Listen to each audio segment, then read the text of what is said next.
Yo, Adam Saxon here with GuyInACube. I am in the Netherlands for the Techorama conference. Last week I was in Orlando, Florida for Ignite. It's been crazy. Welcome to October, another week, another roundup. If you're finding us for the first time, be sure to hit that subscribe button to stay up to date with all the videos from both Patrick and myself. And with that, let's dive in. RezaRad's got a blog post talking about the difference between reference and duplicate inside of Power Query. This is an interesting topic just because they do different things, right? One, we're going to have a base query and we're going to reference that. And when we make changes to the base, it's going to update.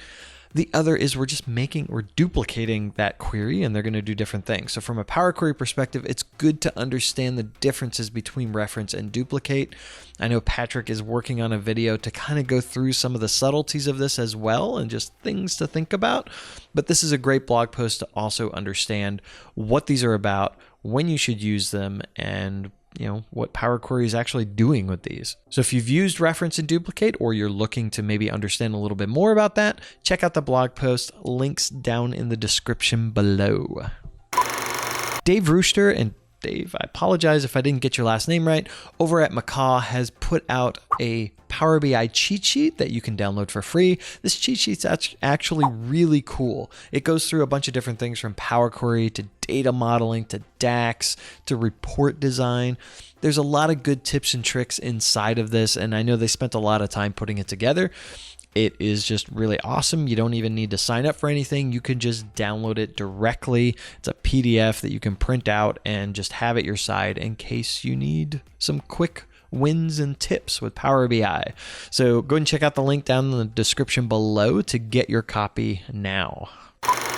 Eric Svensson's got a blog post talking about Power Query inside of Microsoft Flow. They recently announced that Power Query is available inside of Microsoft Flow, so this means you can actually execute Power Query queries to shape and transform data as part of your flow, and then pump that data down in some lower stream that's available for it. So Eric walks through how to actually get this set up with Power Query from the flow perspective, and then how to take that subsequent query data and then pump that into something like maybe a Power BI streaming data set, or it could be a SQL Server database or something of that nature. And so this is a really great option for you in terms of using Power Query to shape that data within another service such as Flow. All right, if you're interested in this and you're using Microsoft Flow, check out the link down in the description below, along with the links for everything that's in this roundup today and some bonus items down below.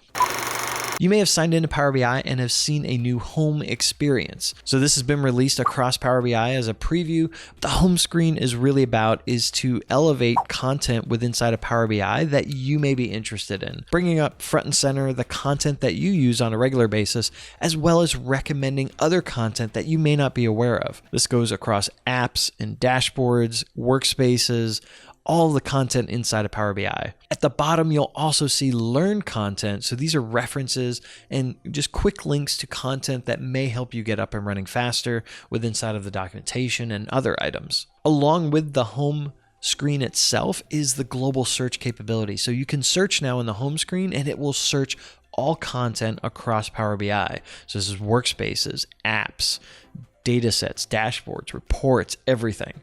And so if you're not sure what it is, you can quickly go look for it from a name perspective and then get to that content quickly.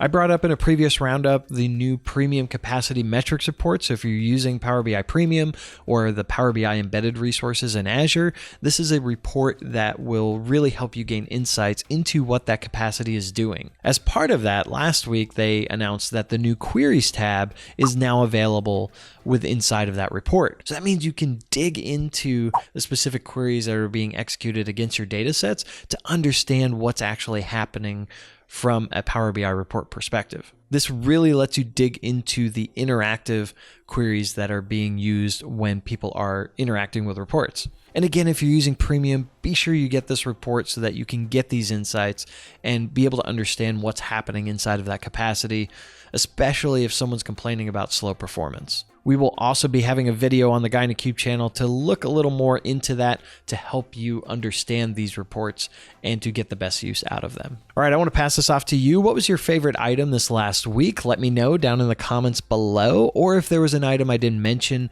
that you thought was awesome. If you like this video, be sure to give it a big thumbs up, smash it if you so desire. If it's your first time here, hit that subscribe button. And as always, from both Patrick and myself, thank you so much for watching. Keep being awesome, and we'll see you in the next video.